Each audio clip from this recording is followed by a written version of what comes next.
Hey, what's up?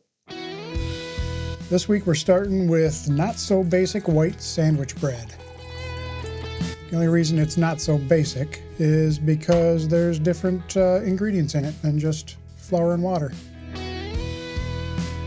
It's a very simple process though, so here we go. I just measured out some water and milk, and we're going to warm that up while we get some other stuff going. Need some butter, some melted butter. Measuring out 4 teaspoons, throw it in a pot. Get that going. And our milk and water's done. We're gonna just test that. I like to be between 100 and 110. They give you more specifics in the book, but that's my range.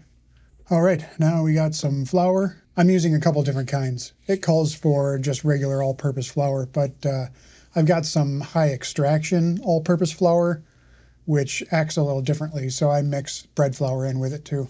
Then I add some sugar, some salt, and some yeast. And then the water and milk mixture goes in along with the melted butter. And then we're going to throw that on the mixer.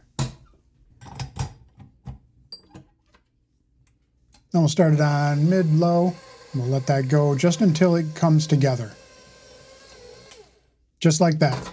We'll stop it. We're going to cover it and let it sit for 15 minutes. After it's rested and fully hydrated, we're going to stick it back on the mixer and let it run for 5 to 7 minutes or so.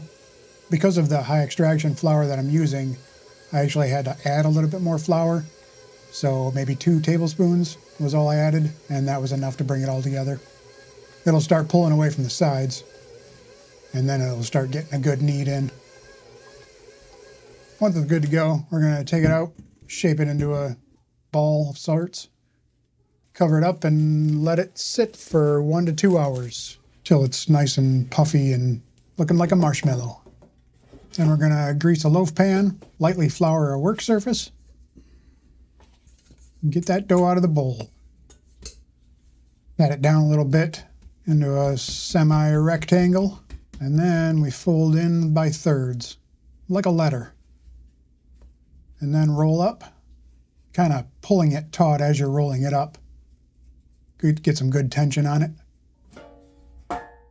Then I'll throw it in the pan, cover it up, and let it sit for another 1.5 to 2 hours until it's popping out of the pan, really. I let this overproof a little bit. You can see it's kind of dimply. That's a sign of overproofing. But that's all right. It's still baked up good. And it was only like 5 or 10 minutes overproofed, so it does look a little wonky on the top there, like it's kind of sunken in and bumpy, but still looks delicious, don't it? And here we have it. 3rd week of bread with not so basic white sandwich bread.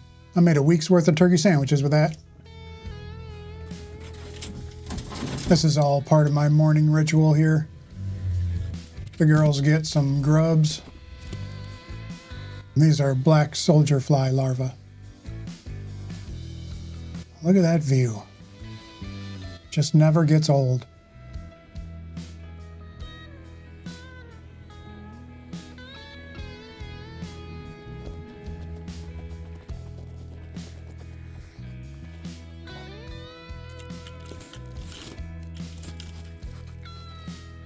What's up, y'all? Morning.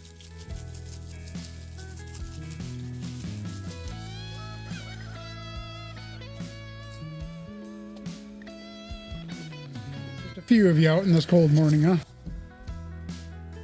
Oh, here we come. What's up, Titus?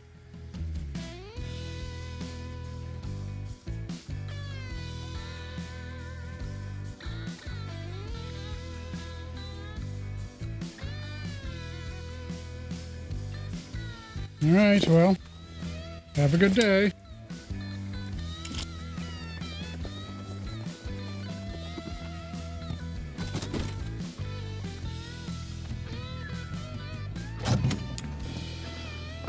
So I had a request to make an urn for human remains. I've made pet urns before, but never one for a human. So after some research, I figured out a good size for it and made up a little design for her. She wanted hot air balloons engraved on the front. So I've already made the box here. Let's jump back a couple days and show part of the process. These alder boards I had left over from a previous project, and I had epoxied all the knots. So now I'm just planing them down to get them all flat, and then the jointer to get the edges straight. And then we're gluing it up, gluing one panel up so I can get the width I need for the front and back panels. And then another pass through the planer to get it flat, and through the jointer to get another straight edge. Now I'm setting the saw blade to a 45 degrees, cutting them down to final length, and I'll run them through so that I can miter the box together. Oh, now it's final length. So I'll tape the seams, flip it over, and you can see it just folds together. So I'll glue it, fold together, tape that edge, let it sit for a day, and there we go. And then I just got to put a top and bottom on it, and then engrave it, sand it all, and put a finish on it. Not directly in that order. I just need to figure out how to attach the top, because I don't just want to screw it down from the top. Otherwise you'll see the screws, obviously. So I think what I'm going to do is attach blocks inside, and then I'll be able to screw it together from inside. And then the bottom, I'll just screw in, because that's where you'll access the inside. So that's what we're going to do. So now I'm just cutting down the little blocks that will be glued into the side, and then cutting the top and bottom to final length and width. And then here comes all the sanding. Now the final sanding for everything, I like to put a towel down just so it doesn't mar anything. And that's a mock-up. That's what the final is going to look like. Now we're going to throw it into my new laser. This thing is so cool. And I'll show you a little bit of the design. Just throwing in the hot air balloon graphic that I purchased and getting it set. You can actually, it'll take a picture of what's inside the bed of the laser. So that right there is the box. I can just fit it right to the box, and then away we go.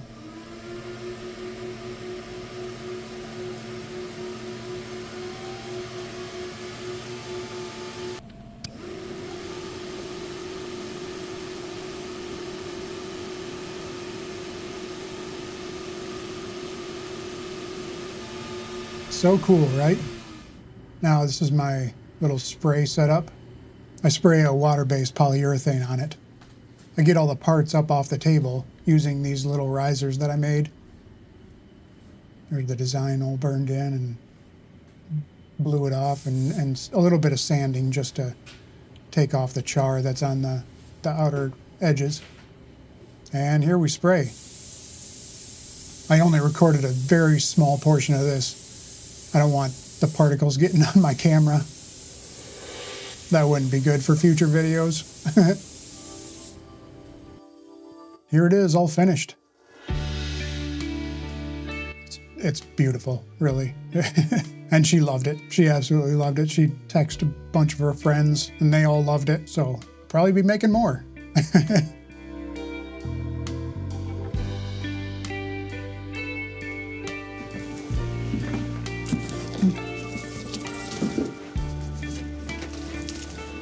Oh, hey there. Have you come to help? I have. Yeah. All right, guys. So over the years, I have acquired some might say odd amount of Christmas trees. And as people were getting rid of their Christmas trees, I was like, ooh, I'll take your old one. And this year I realized as we set up Christmas that I have 5 now. So, again, some might say that's too many. Some might say you just have to buy more decorations. So now today is taking down the tree day. We have all the lights and the ornaments off everything. And now back in the box they go. And you're my brawn. That's right. Okay. Let's get the sucker back in. Are we sure it's just going to fit? Yeah, no. Okay. Good. I think white trees are just so beautiful. Like clearly they're very fake. Oh, jeez. Oh, it does come off. Good. This is a new one. This is my brother's old tree. So this was the first. So I forgot I had this tree until this year. All right, in you go.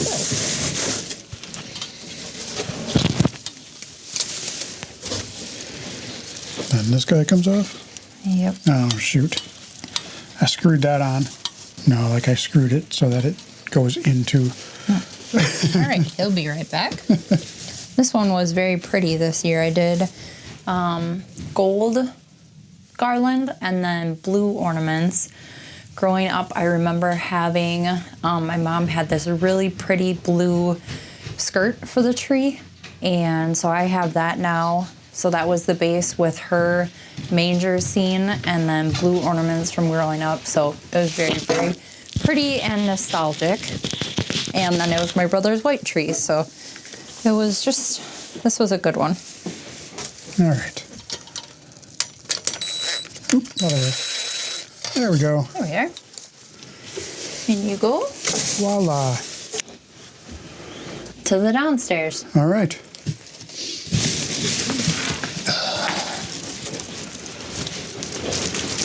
Go out this way. Ow!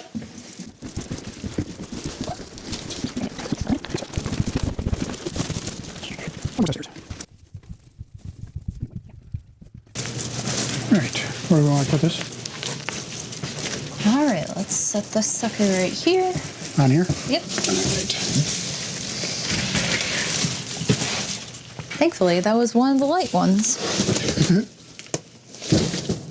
So one thing that I really like to do is spray the inside. We made a little essential oil spray with all the things that keep spiders away. Okay? It might just be in my head, but it works. And it smells like fur. Yeah. Like Douglas fur. Yeah, like Douglas fur. not like animal fur. Yeah, no. All right, 2 more. To the next 2.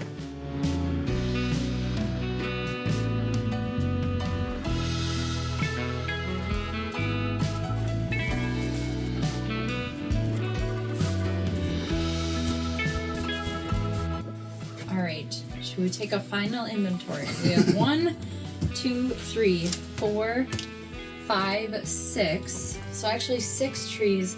We do have a little tiny cute tree too.